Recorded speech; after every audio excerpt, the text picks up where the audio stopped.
you've got a Halloween party. You've got to pick one of these guests: Liz Truss, Boris Johnson, or Freddy Krueger. Oh, Freddy Krueger. We're gonna go for Halloween characters. No doubt. Oh, yes. I thought you were going to say Adolf Hitler. I was going to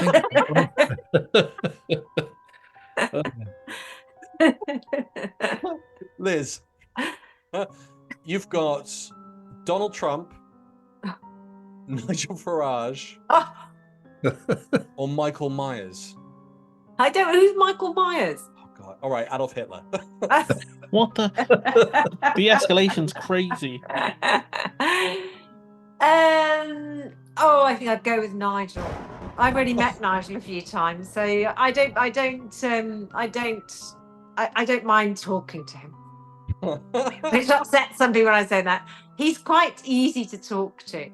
I might have some problems with Hitler, so yeah, I think, Nigel. I think. Madge. Oh. Vladimir Putin. Oh.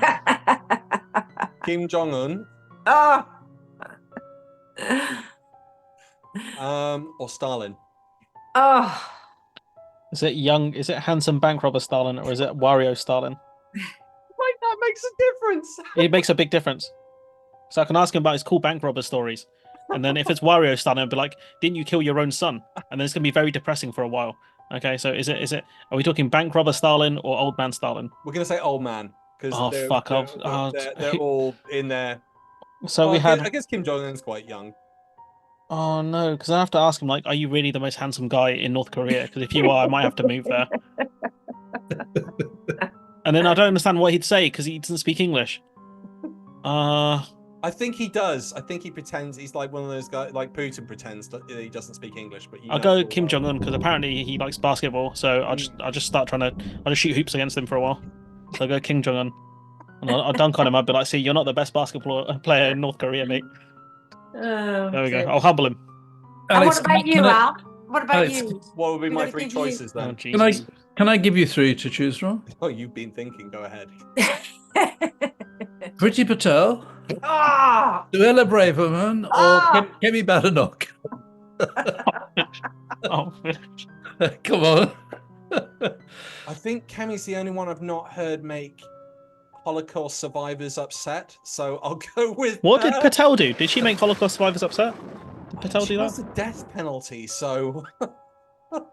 And also, you'd have to put up with her saying the way she has What? her Yes, fucking- Ink. What you could do is have a podcast episode, and you could get her to have the worst takes, and that would be a banger episode because she has the worst takes. Like, we had women were having more children when there was no maternity pay.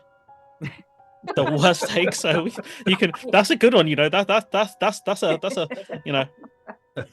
Because Braveman will get you demonetized straight away. Oh, So you know that's big brain. That's genius, guys. Badenoch is a good pick.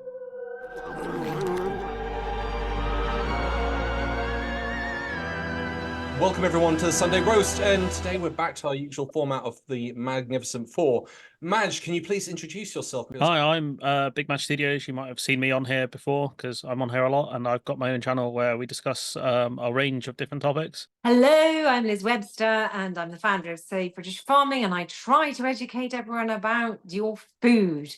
And our guest for this week, Michael, can you please introduce yourself? Hello, my name is Michael Lambert, and I've got a YouTube channel. I just rant on about politics, and particularly about Brexit. And I'm Alex Kerr, also the journalist, historian, and co-host of the Sunday Roast. Budget. Madge, how's the budget? Did you like it? I'll tell you what, right? Because I've been working for the last 2 days as well. I've been trying to figure out if it's good or not, and it's been a real pain because there's not much analysis that I've seen. I'm waiting for the big dogs on the BBC and the other channels, like The Actual Economist, to really dissect it. It's interesting because Labour boxed themselves in quite a lot with their no tax increases on working people. So doing the national insurers, doing the employers' national insurance, that's probably going to hit workers, and I think Reeves kind of conceded that. Again, it's gonna. There's the thing I'm frustrated about most. I think is the thing that affects me. And it's gonna sound stupid, but it's the bus cap increase. That was really stupid. I think, and the fact that they are pushing more kind of contributions onto businesses means that their price is going to go up as well. So I think it's going to have a chilling effect a bit on people going to use hospitality. There's quite a few cafes talking about how prices are going to have to go up, and don't accuse us of being greedy and stuff like that. I'm like, people are always going to accuse you of being greedy when you put prices up, but it doesn't matter regardless. But I don't think that was the best move, but she put herself in a position where there wasn't much she could do in a sense. Putting up capital gains is good. Things like that goes a long way. I think the really dumb thing is that she didn't put the top rate of tax up. That was the thing that drove me mad. Because those people that are paying the top rate, they're not working people, or working class people. Those are upper middle class and the rich. But that term "working people" was so nebulous that Labour couldn't even define it. They struggled really hard in the media to actually define what that meant. And I found it crazy how the so-called their guru, Mr. McSweeney, couldn't come up with a definition before they ran with it, and it just made them look stupid on every interview they went on progressively. So with the budget, it's okay. It's not great for people who are disabled, I think. They're changing rules around certain benefits, but it's really going to impact people that are out of work. And again, depending on how you define things like austerity, that to me is a continuation of George Osborne's policies, because they were the people hit the most. So I'm surprised at some of the stuff she's done. Am I impressed? Not really. The bar is set very low for Labour, in my opinion. But in terms of getting investment, things like that, I think it's really important. But it's kind of probably a 5 out of 10 at a push. If I'm being generous. We're going to grade it. I like that. Okay, yeah, we'll grade it. I think probably a 4 or 5 out of 10. Being worst. I mean, it doesn't matter with 5. Yeah, but I think 10's always the best, isn't it? So I'll say 5 out of 10 at best. Liz? Okay, I'll grade it first. I'm going to give it a 2 out of 10. And a 10 out of 10 would have been that she'd done the sensible thing and said, we need to rejoin the single market and the customs union, rather than trying to do this round the back door. I'm not going to tax working people, but I'm going to do it by, taxing the employer who's, going to be hit. As it is, farm workers are probably going to cost the employers another £1,000 a year on top of all of the problems. So it means you'll employ less people, it means less growth, all of these things. So I think, because of the fact that I hoped with them getting a big majority that they would drop the red lines and get growth back by getting back in the European Union, that it's pretty bad. Yeah. And then the news on farming is bad, and that affects everybody's food, which most people don't understand. It was already under threat because of supermarket hegemony, then Brexit, and now this. It means that it's a win-win for massive corporations who want to produce food cheaply in these mega factories, which are so bad for the environment, so bad for animal welfare, and so bad for your health. And it means more imported food from places like South America and the Amazon, more Amazon clearance, more environmental damage. It doesn't make any sense. No, generally it doesn't, does it? It was interesting though. Small farmers were meant to get some sort of exemption with the £1 million threshold, and it was really curious because you and I were having a bit of back and forth off camera talking about the value of property. What could you just explain to our viewers why that £1 million threshold doesn't really help farming? Well, I understand that to most people who have an average wage, that £1 million is a lot of money. But when you're in the farming industry, the numbers are enormous. Your tractors are, hundreds of thousands. Your fertilizer, our fertilizer bill, tens of thousands every year. Your seed bill, the same. You're looking at huge numbers for huge risk. And, often farmers lose money, especially when we have a constant rain and things like this. And there is no longer any food subsidy. So it's even more risky, where a lot of farmers are actually only growing flowers because of the government policy, which means more imported food at a time when we've made it more difficult to trade, which makes no sense. So ultimately, if you looked at most farms, irrespective of the size of the farms, if you added up the cost of their animals, their machinery and stuff, you're going to be coming close to £1 million anyway. And if you look at the average price of a house in the Cotswolds where I live, with an acre of land, you're looking at somewhere between 1 and 2 million anyway. So it's very. What they should have done was said that there was an exemption for anyone who earns 80% of their earnings through agriculture. That would have been the best thing to do.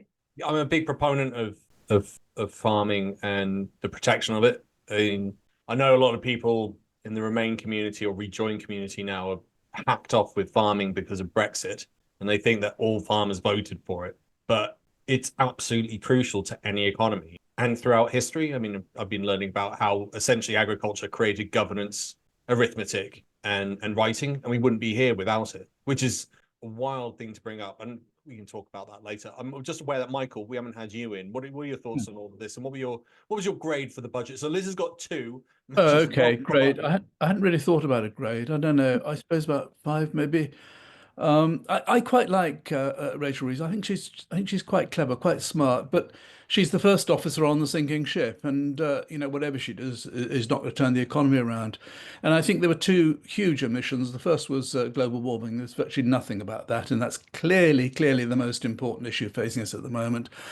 And really nothing to help small business. The future is new business, and without it, we're just going to go on sinking. I mean, Brexit was such a big has done such big damage to the economy, and we have to replace this. We know that there are tens of thousands of businesses on the point of a bankruptcy. Where's the growth coming from? They keep prattling on about growth, and I think the problem is that on the front bench of the Labour Party, there's not a single person who's had even a day's experience of running a business. So they've got no idea, they're clueless, and they just think if you keep talking about growth, suddenly it's going to somehow happen. It isn't. Isn't it going to happen with deregulation? What? Singapore on Thames? Isn't that going to be the Well, solution yes, to all of this? that's what you want. Yes. PTSD. Yeah. That is. Yeah. It's PTSD. That is. Go on, Yeah. man. No, a couple of things. With the single market stuff, there's no rejoining the single market is quite difficult. We've gone over this on this channel before, but there's no clear mechanism back in outside of EFTA or joining the EU fully. What they could have done is dynamic alignment. That would have helped a lot with exports. There was a farmer who did a whole batch of organic beetroot. He had to throw it out because of Brexit. And on the flowers point you made there, which was quite interesting, I do remember a lot of the Dutch exporters complaining about the UK border. So I guess they're making growing flowers would make sense. Trying to export to the UK, they were complaining about it a while ago. The other thing is with food security, our border is very leaky. The Dover crossing is very leaky in terms of stuff getting through that shouldn't. There was all sorts of stories around tainted meat constantly coming in. So the fact that we're sorry, I was going to say that's because there aren't any proper checks yet, are there? They keep putting the checks off because they haven't got the facilities to carry out the checks. Or they shut them down. Do you know the one in Portsmouth that cost? Yeah. Was it? Yeah. Mothballed, yeah. Yeah. Is that correct figure? I'm not sure if that's correct figure. You can correct us in the chat. But I think it was 2 billion. It's just sat there now inoperational. I think they reckoned when it was up and running that it would handle 1 lorry a month or something, and so they decided to. I think the council were trying to sell it off and get their money back, but it's just more craziness. And the funny thing is about it down at Sevington in Kent, the people running that operation are French company. Well, that's crazy. We're Are you employing coming French, Serious? just like our passports. Yeah, exactly. It's just insane. And yeah, the other thing is if you're shipping over illegal foods, you've got 22 miles from Dover to Sevington to actually offload it somewhere. Exactly. So it's actually encouraging it. I mean, they did actually. It was on the BBC News this morning. They did catch some criminals this morning importing a whole load of illegal meat, but it's happening all the time. I think we've encouraged it, and it's a disaster. And think about what else is being smuggled as well. Absolutely. I mean, this border's been virtually open since January 2021. I mean, and it's not just coming in from Europe. There's lots of stuff coming from the rest of the world via Rotterdam. And Boris Johnson decided to leave all of the safety mechanisms to make sure we didn't get this stuff because, we had to be free to please Bill Cash and all of the nutbags. Sir William Nigel Paul Cash is a British politician who served as a Member of Parliament from 1984 to 2024. And that's where we are. It's an absolute travesty. We have completely lost control. And and all they do is bang on about, oh, there's immigrants coming over in boats. It's kind of like, well, you've got more risk of eating a kebab after your Saturday night pint and dying of some terrible food poisoning because it's some illegal meat. And you have of an asylum seeker coming over here hoping to come and help us run this bloody country. Yeah, but what if you're a pensioner who wakes up with an asylum seeker in your room, like Robert Chandrick? Like, someone just appears in your room when you wake up. Like, what were they doing the whole time? Like, that story's so funny to me. It's like they just sat in your room, like waiting for you to wake up. Like, hi. What? Well, isn't it funny that the majority of them that are slagging off immigrants are married to them? Donald Trump's had 2 out of 3. Yeah. You've had Nigel Farage has had 2 girlfriends, one German, one French. It's misdirection, isn't it? It's distraction. I'm sick it of works. it. I know Trump went a bit, and we'll talk about Trump later, went a bit mad about it, but this is Nazi rhetoric. When they use the word invasion, when they use the word horde, when they use the word swarm, they're all I can cite them to you in Braverman got pulled up on that by a Holocaust survivor a good few years ago. She was pulled up on the language she used there. It's a really interesting clip, that one. And but she wouldn't withdraw, would she? She wouldn't back down. Yeah, she was like, oh yeah, I do sound like them. Nice. Her husband's Jewish. Yeah. Jenrick's wife is from Israel. Yeah. And worked and qualified in the US and the UK. I know, but it's actually worse than when it happened just under 100 years ago, because we've got the lessons. They didn't have the lessons before. They didn't know. They just sort of stumbled into it. Whereas now we're gaslighting the past and the lessons that were learned and minimizing it, and doing this boiling frog thing where people have now become so desensitized. People are desensitized and they're angry and disappointed, and it's a cocktail of it is a poisonous cocktail. The media love it. They go out in boats and they start filming, and they're like, behind me there's a whole boat and there's another boat, and that's what they do. They love it. They love the theater of it, of maligning people. That's what they do in the summer. They'll just go out in boats, start filming people. They're like, you there, where are you going? And it's like, what are you doing? It sells newspapers and they get the clicks online, and that's the truth. That's the sad truth of the matter, is that it. I mean, look, going back, with the history, going back to when there were hangings, public hangings. Look how many people used to go out and enjoy that on a Sunday afternoon on a hill somewhere. This appetite, this sadistic appetite, is still there, and mainly because of the right-wing press keeping it going. Maybe that's something Jenrick could come up with. Public hangings, that would make him popular, wouldn't it? You have to pay to get in. I remember going to Lancaster Castle, which was the last working castle in the country. It closed a few years ago. And if you go up there, it shows you this room where they literally used to put them on a stool, open the doors, and then push them out. And that was it. But they did it on the net first, and then push them out, and there'd be a hill of everybody watching. I was like, well, I think the British would probably still quite like that now. Well, certainly the Americans of Trump. It's the same. It's mass. I don't know. It's a kind of a mass think of sadism. Do you know that statistically, the countries that bring in capital punishment have a higher rate of murder? Really? Yeah. So it's just garbage. Like I assume it is. There's some sort of sadism in seeing people die. William Wallace, the Scottish independence fighter, who had his skull popped up on London Bridge for years. They found a whole load of skulls under London Bridge as well. About 10 years ago.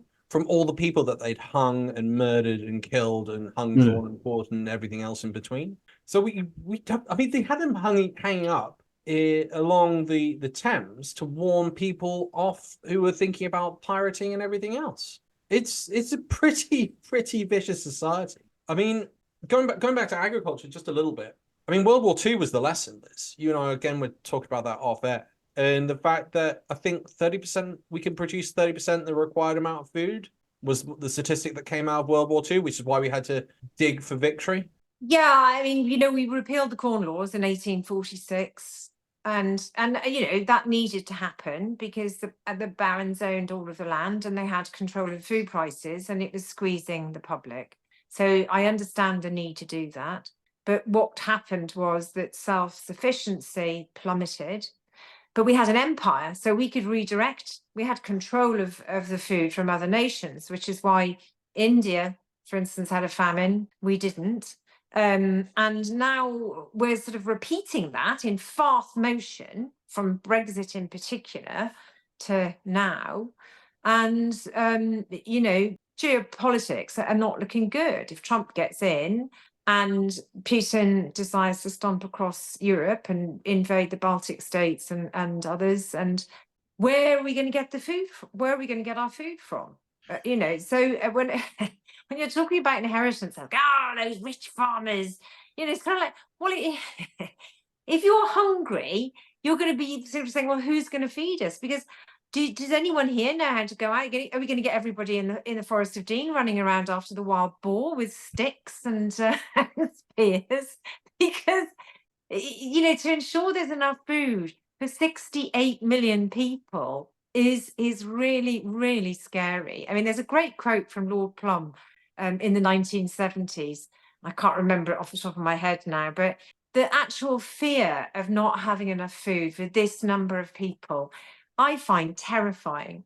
And I would say to Rachel Reeves and Keir Starmer and certainly Steve Reed, you really need to think about this a lot deeper. If Trump gets in and we've got, you know, high tariffs coming through, Putin emboldened, you know, I mean, I'll be okay because we've got a farm here and we've got food. But you know, what is going to happen? There's going to be real problems, and it happened fairly recently in Sri Lanka, where they upset their food system and then they ended up with riots. What proportion of our food do we import right now? Well, it used to be 60% domestic and 40% import. And is it still about that? It's gone down since Brexit because many of our greenhouse growers have gone bust because the last government wouldn't help them keep open. So we've lost 2 huge salad growers. The Lee Valley area, which grew all of the cucumbers, peppers, tomatoes, most of those have stopped now. The government policy itself is encouraging farmers to not grow food, Yes. which makes no sense. No. And so they haven't done a food security check. It's due to happen, I think, next year, but it's probably gone down an awful lot. And it's mostly fresh food that we import. We're very good on livestock because of our climate, which is why we've always eaten a lot of meat in this country. But the floods are not helping either. So it's a really dire situation. It's serious. But everyone's going, oh yeah, they can pay your inheritance tax. and we can get more wages. It really doesn't work like that. It really doesn't. We're looking at less growth, not more growth. The thing I've been banging on about for a long time now is the fact that I don't think European suppliers are going to be that keen to come here. They're not. Frankly, if you're growing oranges or tomatoes or something in the south of Europe and you can go to Germany, you can go to anywhere without any problems, why are you going to send a lorry? And the lorry drivers don't want to come anyway. The lorry drivers sit in Kent for 2 days and they just not going to want to do it. If they do it, they're going to send us inferior products and they're going to overcharge us. And we're absolutely in their hands. There's nothing we can do about it. That literally happened. I think it was this year. No, or it might have been last year. Where we had a shortage of peppers and tomatoes, and that's when what's her name, Therese Coffey, was like, "Go eat turnips," and then we ran out of turnips. Yeah. That literally happened here because I know they're the only vegetables I actually like, and then we ran out, and I was mad. I was like, "Oh, my pizza turnips? Are you stupid?" Didn't she blame the that other thing that it's not easy to get seeds in as well because of Brexit. Yes. So for the Labour government, the EU keep asking them to get rid of the red lines. And in fact, I put a petition. It's not that they're checking it. It should be up any day now. I've put a petition up and I hope everyone signs it to abandon the red lines because they're Theresa May's red lines. They were made up by the Conservatives. Nobody voted for those red lines. They just voted in or out. And it was marginal. It was an overinterpretation of that result. And the Labour government, for some reason, are continuing with it. I suspect it's because of the AI. They see a Brexit advantage for AI because we're out of the EU. So how many people in this country go, great experiment on me with AI and I'll lose my job as a train driver because AI is going to drive it. Go on, Michael. They're much more worried about what the Daily Express and Nigel Farage might say. That's what they're worried about. I felt that with the budget. Yeah, I actually felt that with the budget. That the budget was that tightrope walk because they can't sort their comms out. between the right-wing press and what they wanted to do, but also the budget restrictions. And I think there was a combination there of restrictions that made them create this budget. I think the changes that they made were so nuanced as well. There was an element of intelligence within that. I felt that Rachel Reeves had picked areas that were so nuanced that the press couldn't really run a story with it because it's too complex to explain in a simple, sharp headline. Yes. And I wonder if that was because of what they'd said prior to coming in, or if they did that on purpose to just knock the press off. Because the press are raving and ranting about it, but I'm not feeling the public are quite engaging with it because they don't quite see how capital gains tax Not is going to interested. affect the majority. Not You interested. have to explain it in detail to show how it would affect them, or national insurance. Yeah. I thought the only thing that there was some interesting things, private jets. If we have 90,000 private jet flights a year, I thought that was a good tax. It was quite funny seeing how she rammed that down Rishi Sunak's throat about traveling over to California. Increasing the rate of air passenger duty by a further 50%. That is equivalent to £450 per passenger for a private jet to, say, California. That was quite satisfying. It could have been higher as well. Could have been higher. Could have been higher. I wouldn't like that. There was interesting with the 1 pence in a pint. I'm sure many pub owners would be so happy with that. Well, no, especially as they're struggling as well and their wages bills have gone up and everything else. Yeah. Although youth generation aren't drinking anymore, drinking less and less. So pubs are dying out. I mean, we were talking about nightlife and the buses. Going to happen to London. I think 1,000 pubs and bars have closed this year. That's nuts. Oh, minimum wage. Although I think we could debate that. I think that just brings it up in line with inflation for the last 24 years. So actually, you've just reset it back to what it should be instead of actually giving people something of an actual advantage. Any thoughts on any of those? I think with the putting more national insurance contributions onto employers and doing a minimum wage increase, I think you got to be a bit careful about doing those two together. I think because their costs have gone up in two different ways. So maybe that's why, raising it above inflation, or current inflation, I think is good. So I don't have a massive issue with that. So I think that those are generally good policies. I think it's not that bad. But we need growth. They're not going to growth, are they? It's gonna that stuff. Well, the more people, the more disposable income you have, that will help with growth to an extent. With the growth Providing you've stuff, got an employer, providing you've got to pay you. That's one of the issues that, she did talk about unemployment coming down still, as projected to come down still. So that's true. I think they boxed themselves in so much. And that was the big problem with the fiscal rule, which is something I've been talking about all year, really. We're saying the fiscal rule is stupid because even if you go above 100% debt to GDP ratio, it's not necessarily the worst thing in the world, considering France is at 121%. But France aren't struggling to sell bonds or whatever to generate funds. Macron nationalized EDF recently. They're talking about giving millions to Lebanon and things like that. So it's not like France are like bankrupt, are they? Their debt to GDP ratio is higher than us. So they set this dumb fiscal rule and they really box themselves in. And I think that was the most frustrating thing of seeing someone just constantly misplay. And then they're like, oh, I didn't want to do this. And like, you didn't leave yourself many choices though, did you? Like, you really fumbled this one real bad. And that goes down to McSweeney, the campaign guy, because he tried to triangulate so aggressively, but he's a campaign guy for a reason. He'll get you the win, and now you're stuck. That's what happened.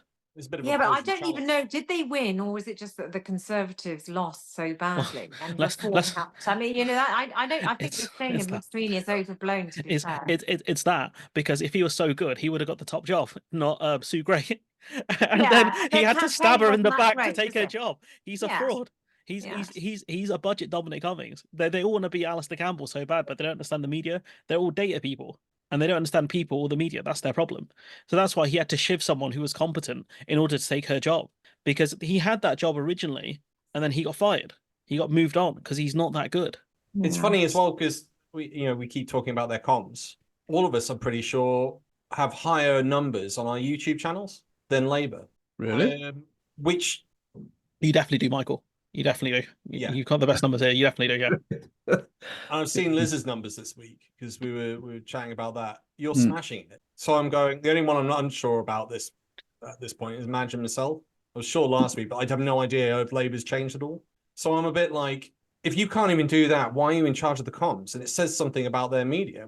I keep bringing it up almost every week because it's just ridiculous. A lot of the problems that I was seeing within that budget, and the reason they were running that tightrope was because they're worried about how to deal with the right-wing press, who they still see as powerful. And you're going, well, if you're not even running a YouTube channel, which is like basic 101 what you should be doing, or sorting out your Twitter account and your Instagram account and your TikTok account like Nigel Farage has been. Yeah. How are you running comms at Labour? It depends.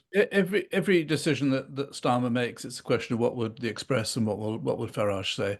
And I think if he thinks if he gets anywhere closer to the EU, for example, rejecting Erasmus and so on, which is totally irrational, completely mad. But I think he thinks the paper's going to suddenly say, oh, it's the first step towards freedom of movement again. And they'll be saying that anyway. Whatever he does, they'll say he wants to go back in. And then they did the winter fuel allowance, which has been the most unpopular thing. Yeah. I mean, Starmer's popularity wasn't that great, but I mean, the graph is like this. Yeah. You know, it's the biggest decline ever. It makes no sense to me saying that he's scared of the right-wing press, because if he is, all he's doing is actually playing to them. To be fair, his strategy has been real bad. When you look at the story around the freebies and stuff, when you look at the stories around the winter fuel payment, the way they've handled it is really bad. And it's a complete disaster, honestly. Like, I don't know what kind of strategists they've got, but they're not very good. I don't think he doesn't have a political mind, does he? He's a lawyer. He's probably very good on facts. He's probably very, very knowledgeable about the law. But when it comes to the dodging and diving and thinking on your feet that you've got to do as a politician if you're going to be successful, he hasn't got it. He just doesn't have it. And we're all seeing it. I mean, to lose so much popularity so quickly, I mean, you've got to be pretty bad. We saw it during PMQs where he kept doing, like, his questions were so bad. So like, yeah, his political instincts aren't great. And I think people, if you're following him closely enough, you would see it, during his performances, his interviews. He's very awkward. Yeah. Especially when he gets cornered, he's like kind of is squirmy. Yeah. But what, is he almost as bad as Alex? Almost as bad as this segue to our next section. Almost as bad as segue. Truss. Did you see her on Mog's show today? No. Oh No. dear. This will cut jobs. It will make it harder for businesses to employ people. It will mean more businesses going overseas, which is very bad news for growth. And this is because they fundamentally don't believe in free market capitalism. This is a very socialist budget. This is saying the only way we're going to generate growth is have the government spend more money. That's what lots of socialist regimes have tried to do over the ages. They've all failed, because what we know is the only economies that successfully generate jobs and opportunities are free market economies. And she came out punching. No, I mean, because we're talking about people's popularity dipping. I mean, look at Truss versus Starmer. Isn't it actually on a par, I think? Yeah. Which is actually nuts. Oh, that's unbelievable. Really? She came out swinging today, suggesting that Rachel Reeves's policy was socialist, that you needed a free market economy, and then started saying if she was in charge, she'd scrap the OBR. No reason to do that at all. It's independent. You need it independent. And the Bank of England. She didn't quite say what she wanted with it. She seemed to allude that she would rein it in, so probably bring it back under government. She wanted to abolish it, or get rid of its independence. I remember that. I didn't know we had Rachel Marks in charge of the economy. Jesus Christ, man! Everything anyone does is socialist. It's crazy. I've never heard anyone push back and go, "So you hate the NHS then?" Yeah, she probably does. No one. She'd say, yeah, it probably does. It probably does hate it. It it. would go down like a pint of sick with the population, because they'll go, right, well, you're not paying attention to you then, because it is loved by the populace, despite how bad it is.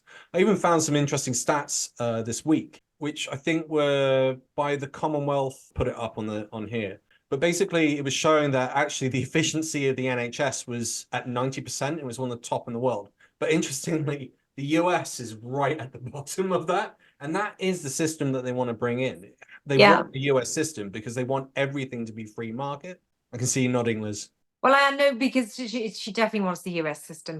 There's a big dispute going on for a massive pig farm in Norfolk in her constituency, which she was behind, called for Cranswick, and there's huge legal battle going on with it. But you know, just to think in that beautiful county, which is so rural and so traditional, that there could potentially be this massive mega farm, and they, you know, to live near them would be horrendous. But that's who she's working for. That's, well, you know, that she's the IEA, and you know, that's who she's doing the puppeteering for.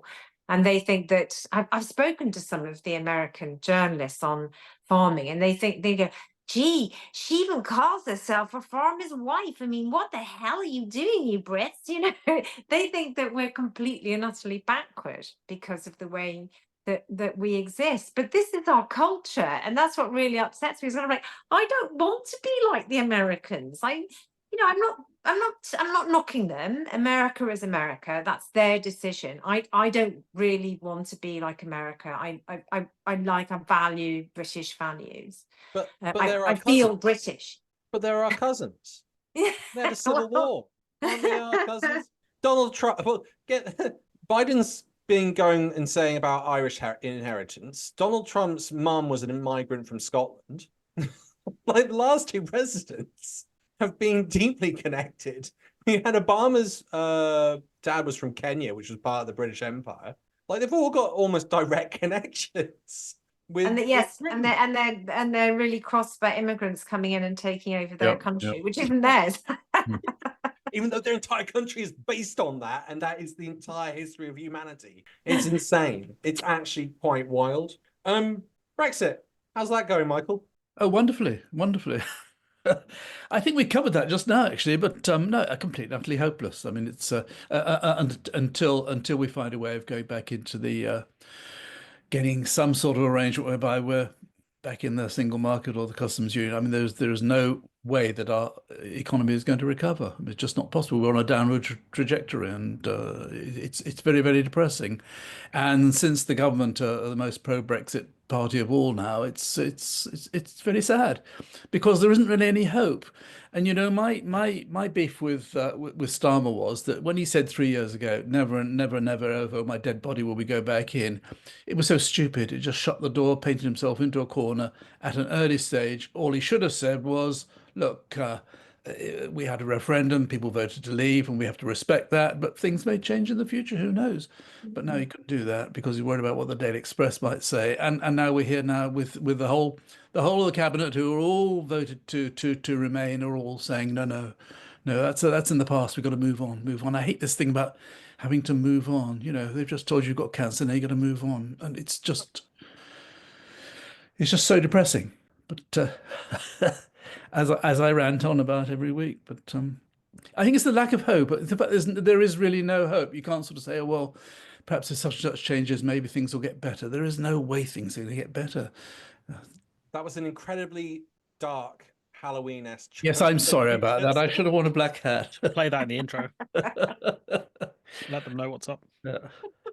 I mean, isn't there any positives, Madge, to Brexit that you can find? Anything? I'm the wrong guy to ask for that. Aside from really exposing how freedom of movement didn't drive immigration as much as people said, I guess it dispelled a lot of the nonsense that people pushed. This idea we could go back to the Commonwealth. The Commonwealth moved on a long time ago. They all moved towards doing trade with neighbours rather than a country that's very far away. So I guess the fact that British people have to learn about trading rules and things like that, and how hard negotiations are, and how other countries don't mess about, like Canada, for example, where the UK keeps playing weird over cheese, and the Canadians aren't happy about that. We're about to learn why being in a bigger trading bloc is better than being in a small one. So we're having many educational lessons firsthand as to why we should have stayed in the largest trading bloc in the world rather than being a small little one. I mean, even the CEO of Eli Lilly was saying, like, unless Britain does something interesting, he's not looking to invest here. And I'm like, right, let's, this is it. People are going to learn the hard way why you don't leave the big block. Didn't we have a Brexiteer leave? A rich Italian just left. He just left. 40. Yeah. So there's another good lesson there. Rich people will leave, but it's not over tax. One of the biggest problems is this, that we have to create new businesses, and business has to be able to grow. But for any small or medium-sized business right now, it is virtually impossible to sell to the EU, because of the paperwork. It's not the paperwork we have to do. It's when the stuff gets there, the customers don't want it. You know, if you can buy from Germany or Italy or Spain or whatever without any paperwork, get the goods the next day. And if you buy from the UK, the stuff is stuck in customs for a fortnight. And you've got to pay duty and VAT and all this stuff. People don't want it. So, I mean, it's really, really damaging. For big firms, it's okay. They got offices and people they can employ to do these things. But So And you're saying it creates jobs? It creates bureaucratic jobs. There we go. There's our benefit. We did it. We found one. okay. We found it. We did it. We did it, guys. We've got a labour shortage, Madge, so that's a bit of a problem because You know, if you pay enough, I can move across and be a bureaucrat for them. So we found the benefit, guys. We did it. That's why our unemployment is so low, because we need loads of admin staff. Yeah, well, I think there is an aspect to that. Sorry, I have got some Brexit news. Is it good? Well, it's got potential to be good. Okay. It has been reported, but only in Politico and Farmers Weekly. But there is a non-government association called Feedback.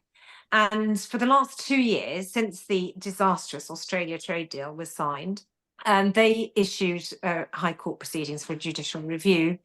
And it's all gotten a mess with all the COVID stuff and one thing or another. Anyway, they were granted permission. And they also had their cost capped, which means that if they lose, they won't be done for too much cost. So that, you know, because they're a charity, in effect, that's why the courts have done that. But Steve Reed, when he was elected and became DEFRA secretary, he famously went into Parliament and said, "Never again will we let our farmers be undercut by Tory trade deals."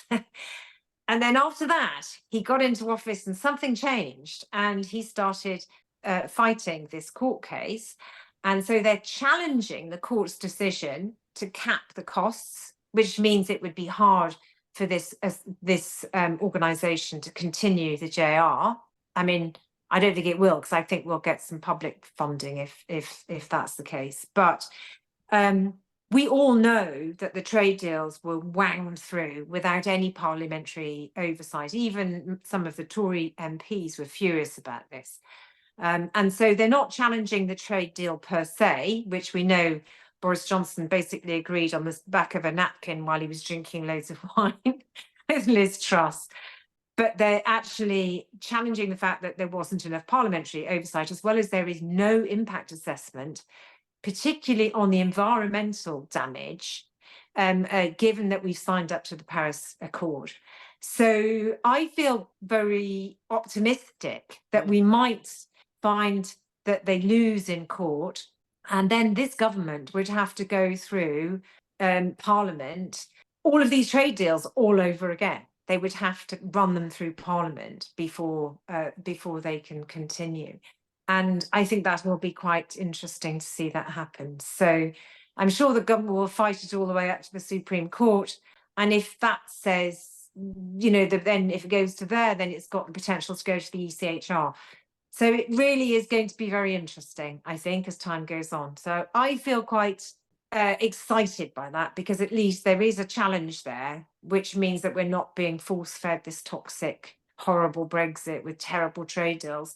And there is potential for the government to sort of say, well, actually, the courts have said that the Tory Brexit was not, you know, is not lawful. So it does give them the opportunity to sort of say it's not our fault.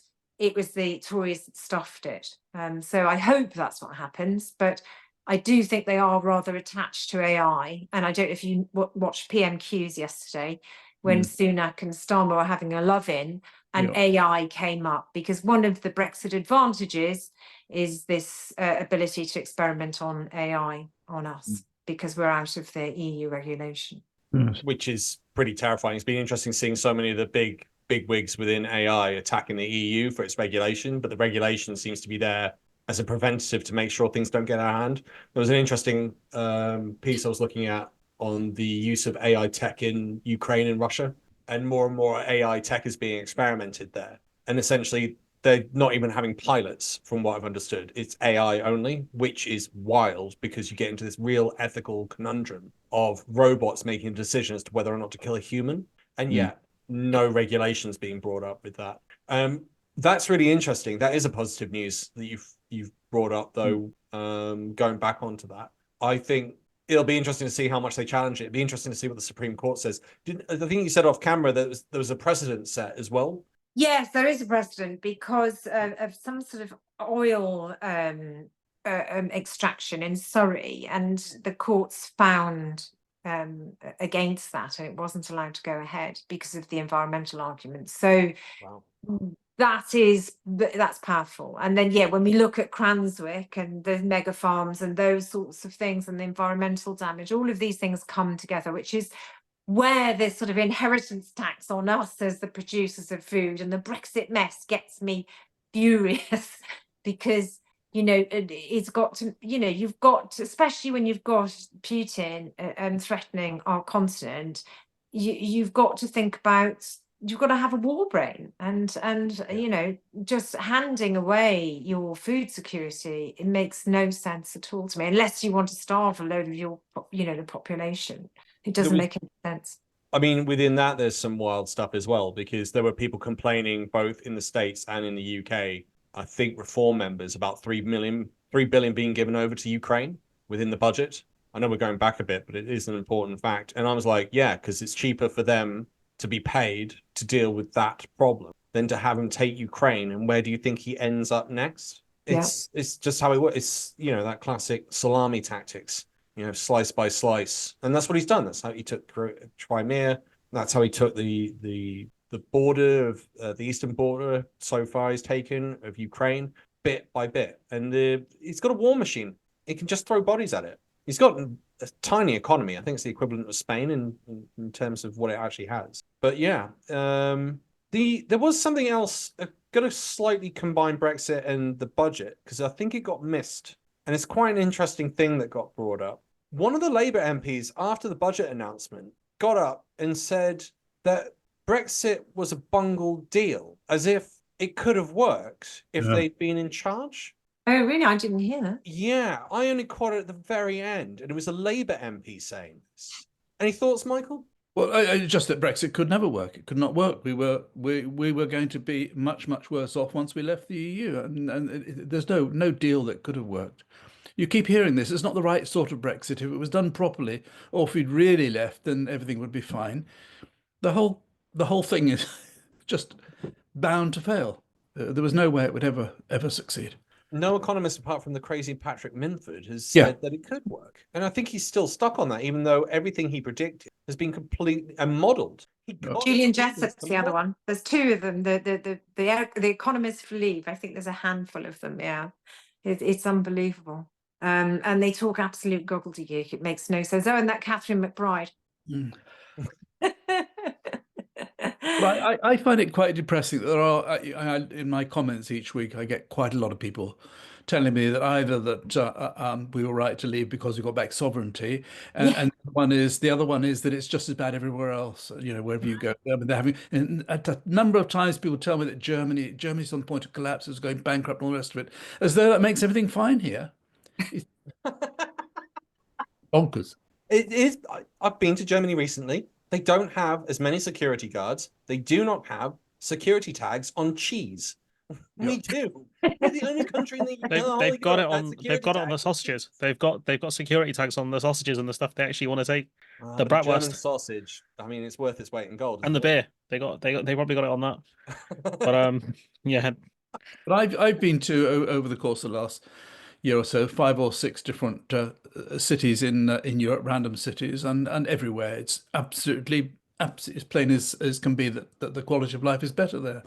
There's less stress, there's more optimism, and the restaurants are nice, and there's lots going on and so on. You don't see boarded up shops, you don't see graffiti, you don't see homeless people in the streets. It's another world, but nonetheless there are still plenty of people here who think it's just as bad everywhere else. So stop grumbling.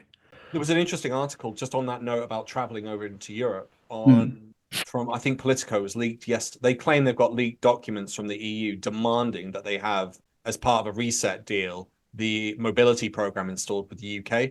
I assume they want it either to get our youth to move over to Europe, which they're probably desperate for because we're in a war for kids. I think, by the way, this week, the birth rate went down to 1.49. It's gone down again. This is really concerning. I think there was a horrific stat for 18 to 29-year-olds that looks really bad. But the other thing I assume is that they want people to learn English. Mm. And so the easiest way to do that, I mean, you can send people to Ireland, no problem, but Ireland's only got so much of a capacity. You probably want the UK as part of that capacity for people to learn English. Then you can use it as a commerce vehicle for the rest of Europe. And I assume they're also thinking they'll go over there, they'll learn English, they'll be fluent and come back, and it'll increase our ability to trade with the rest of the world. Any thoughts, Madge? Yeah, that seems plausible. I think there's a social element to it as well, where when you visit places and you meet people, it changes your perspective on the kinds of people they are, rather than, we saw the most racist areas were the ones where there were very little migration. So instead of seeing people and how they are, you kind of assume because of what you hear in the media. So I think I think that's the biggest aspect for them, the social aspect. It's one of the reasons why they wouldn't, give up on freedom of movement, even though the UK was a massive beneficiary on freedom of movement. But I think, this is a point I kind of wanted to make earlier, but with the UK not wanting to join with the Labour Party, it's about immigration. You had McSweeney recently. God, I sound obsessed with the guy. Talking about how Labour need to address immigration if they want to win the next election. So I think that's their main problem. Is, when Starmer talked about cutting net immigration, and then Reeves was talking about growth, I'm like, well, we got record vacancies, or we had record vacancies recently. We've got very low unemployment. Where you're going to magic up all these people. And I think that's why they're going again after people who are out of work, just like George Osborne did. And I think the FT had some analysis saying that you'd only get like 100,000 people or something, or 10,000 people into work with these policies. And so I think that's the main problem that, England has had for such a long time is immigration. We need immigration because we haven't had enough kids. I mean, it's I've been saying it. I've been saying it for years. Everybody, the baby boomers, my generation, the pill was invented and the birth rate went down.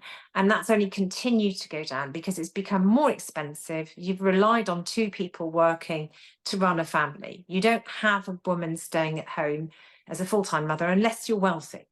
And or a dad, we've got to say. Or dad, sorry, yes. or a dad. Sorry, The a dream, parent the staying dream, at home. yes. The dream, yes. But Now, these ultimately, we have got an aging population who are living longer. The reason that our population is at 67 million is because of the baby boomers living longer. And it is a problem across Europe. It's also a problem that they've got in China because they had the one-child policy and they've got a top-heavy, aging, elderly population. They just need to explain that, as in, we can't run the NHS, we can't run the country unless we've got immigration. But the other problem no one talks about, and I'll say it's what we've got here on the farm, one of our farm workers has gone to Australia because they pay 3 times more, there's better conditions, blah, blah, blah. And we've got a huge amount of emigration going on because the young people don't want to live in this godforsaken country because it's been ransacked by Brexit. I think that's an important point. I think a lot of people are leaving. I have 2 sons. They both emigrated for good, and a number of their friends have. They're all sort of well qualified and bright people, and people are going to go. I mean, there are greener pastures elsewhere, particularly in Australia and Canada and so on. What about America? No, Is that not green no. pasture? You can't go there, Fast can you? segue, by the way. Thank you very much for that. Okay. He's been waiting all show. Yep. That's what I'm here for. There was an interesting stat, just because you talk about immigration, there was an interesting stat that came up with a 150-year study into the United States about immigration and whether or not it increased crime. And the answer was no, 30% decrease. So you're, as an immigrant into the United States, you're less likely to commit crime. And the logic behind that, I would assume, in part, is because they quite want to move to the States. They like the idea of the States. They like the idea of democracy. But also, they don't want to go back home. They don't want to be deported. Yeah. There's the likelihood they'll be deported. So actually, it's a huge control mechanism. It's just, and we were talking about Trump earlier, and he's had 2 wives from outside the United States. His mum's an immigrant. And so you're going, and I think you said his dad's German originally? I didn't know that. I think his grandfather is. I think his grandfather's German. His grandfather's German. I think so, yeah. The country's built on it. I mean, it's got a historical narrative that's completely about immigration. And yet you've got the right over there going absolutely nuts about migrants and how they're damaging the country, even though the data doesn't back anything up. Yeah, well, it's a hook, isn't it? Here they're all terrorists and murderers, aren't they? Walking the streets, apparently, according to Honest Bob. But the thing about immigration is that if you're going to leave a country, especially if you can travel halfway across the world and you're going to go across the channel in a little boat, you've got to be pretty motivated. You've got to be pretty ambitious and pretty determined. These are the people we need. And I bet in all those hotels, so-called hotels, those slums they're living in, I bet there are doctors, there are probably nurses, there are probably all sorts of skilled people who could be using, but no, got to keep them keep them pent up because we can't process them yet and so on. It's just, and it's such an easy, cheap target for politicians, right-wing politicians, and people are easily swayed to believing that they're all terrible, these immigrants. It's very, very similar to camps in my view. I think I'm deeply uncomfortable with it. It is. It's and we've got used to it, but it's wrong. People have been in prison like that. It's a disgrace. Yeah.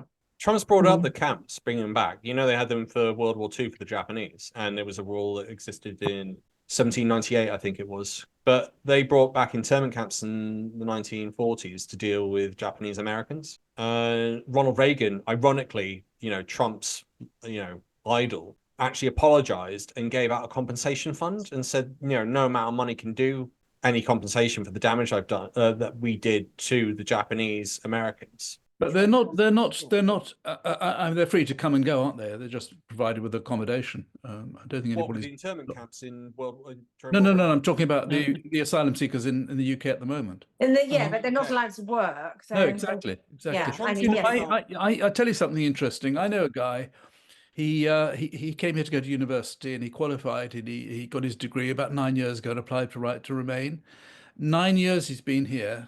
He's got a flat, he's got a car, and all the rest of it. He's told every time he has a meeting, he's told you mustn't work. They've got no idea how he's living. Of course, he's been working 7 days a week for 9 years, and they're still processing his claim. It's wow. I'll counter that with so Trump's talking about setting up internment camps if he gets in. I think there's some good news to talk about whether or not he'll win next week. The counterpoint is interesting because you were saying about having these people come over and they actually want to work harder than your average. Japanese Americans, they built a unit for World War II. They were most decorated in World War II, and no one talks about this, about how immigration can actually even help save a country. And there's plenty of examples in history of that. And it's scary when Trump's starting to go off on one, saying that he wants to put all these migrants, which I think at the moment is about 12 million, in internment camps. But Alex, that's just for the rednecks, isn't it? I mean, it's just to get the votes. I think you might be right. It's difficult to say with him though, because I actually don't know. I think he would do it if it was doable. He would do it. He tried it with the Muslim ban, didn't he? And then the court struck him down. He took out an Iranian general. Like I think he was their top guy. Like if he can do it, he will. Like you had tear gassing protesters. Was it in around the White House? And when he did his photo op. His goons ran up on the Capitol building. Like if he can get away with it, he would. Now this is a guy who I think he got done for racism against Black Americans trying to rent property from him. Yep. Like this guy is a deeply, deeply awful human being, and if he can get away with it, he would. He didn't pay people. He didn't pay contractors until they took him to court. Yeah, that's who he is. He'll push the line as far as he can until the courts or someone else tells him no, you can't do that. I mean, he was a bankrupt businessman by the time he got into The Apprentice TV show. Many times over, many times. Yeah.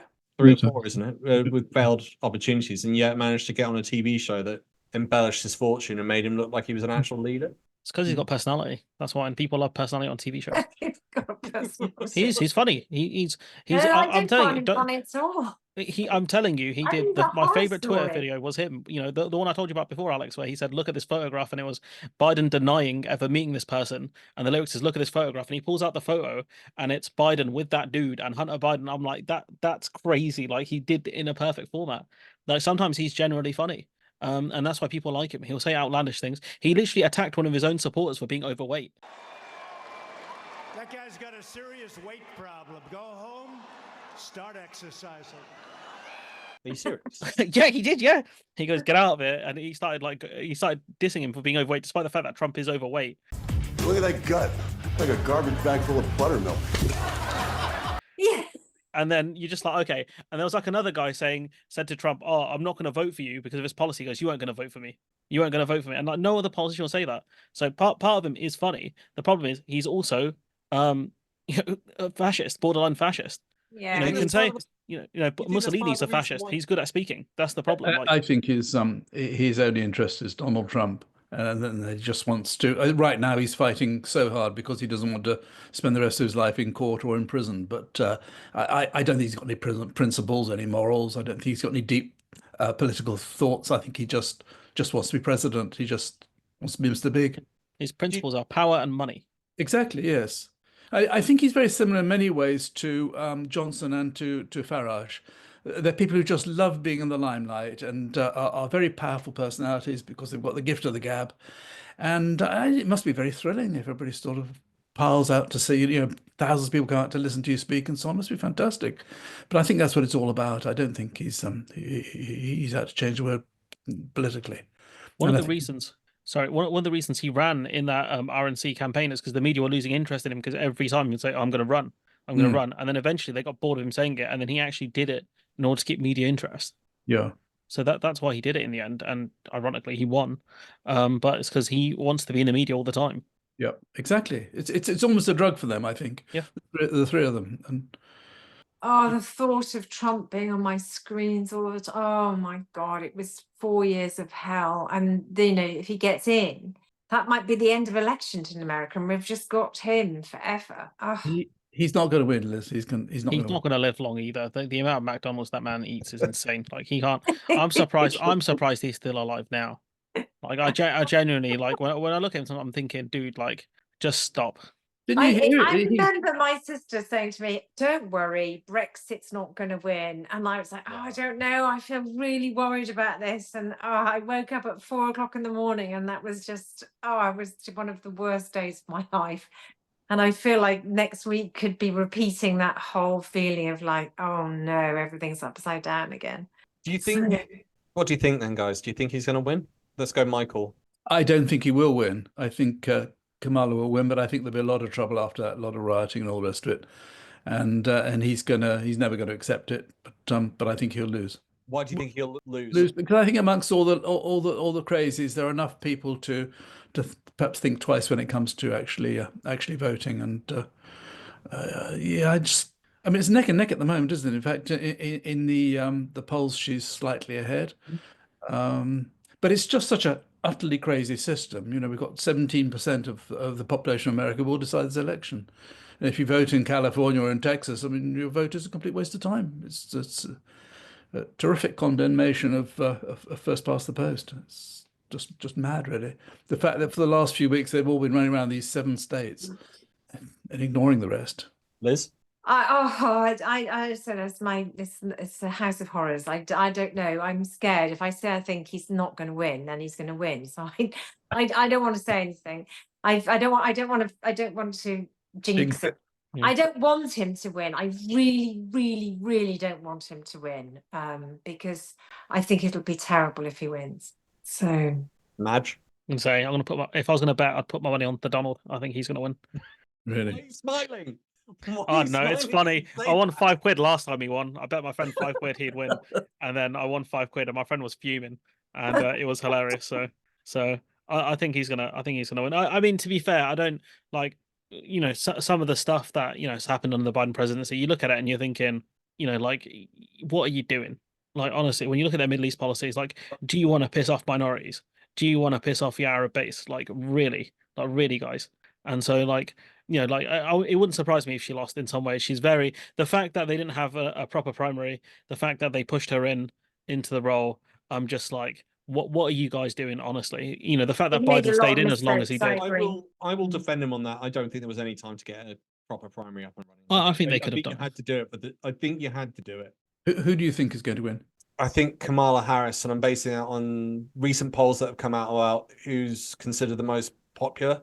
It looks like they're both in the negative, but Trump's way down. I mean, that whole thing in New York this week where Tom Hinchcliffe, who is renowned for racist comedy, it's not hidden, it's really obvious, came out and just slated everyone. Then you watch the rest of it and you're like, I think there was anti-Semitic comments. I think Tucker Carlson made a swipe and made up nationalities about Kamala Harris. You know what? Kamala Harris, she got 85 million votes because she's just so impressive. As the first Samoan, Malaysian, low IQ, former California prosecutor ever to be elected president, it was just a groundswell of popular support. Hulk Hogan came out and couldn't rip off his shirt, and you were like, wow, that's a bad omen. Just like what, 50 years of wrestling and ripping off a shirt. He couldn't do it. He's getting on, poor fella. Yeah. And so, and I think there's just been a lot of things that have hampered him, but I think that really nailed it. And we were talking to you, I mean, you mentioned some of the minority groups. There's, I think, 300,000 Puerto Ricans in Pennsylvania alone. 300,000. You've lost that state if you do something like that. He's come out and denied it and said, oh, I don't know who he is, and I didn't choose him. It's like, your rally. Like, where's the ownership there? His speech was on the teleprompter, apparently. It's the wrong script. Wrong script. The wrong script. It was the draft. Yeah. Well, we can but hope. We can but hope. Yes. Because I think it's something that we don't need. I'm notoriously bad at predictions, so we're all right, guys. We're okay. God, when do we get the results? When do we get the results? Oh, about 3 months' time after they've argued. Apparently, it's not going to be that quick. But if they send the vote counters from Sunderland, we should be okay. That's who they need to get in. Those guys are quick. Oh God! when you look at his record, I mean, it's just beyond belief that tens of millions of people are going to go out and vote for him. Just almost. So what is it that's actually grabbing them? That's the thing I don't get. He knows how to make America great again. He does. That's what they're voting for. Like getting Brexit done, we'll all be rich. Exactly. It is it's madness. Yes, it's mad. It's a feeling of, I feel great because I've voted for the Donald. And I feel great because Brexit is great. As it's Halloween, what would you describe the current situation in America as a Halloween movie? What movie would you pick? I think I'd choose The Exorcist. Oh, nice. That's a good one. That's good. Nightmare on Trump Towers.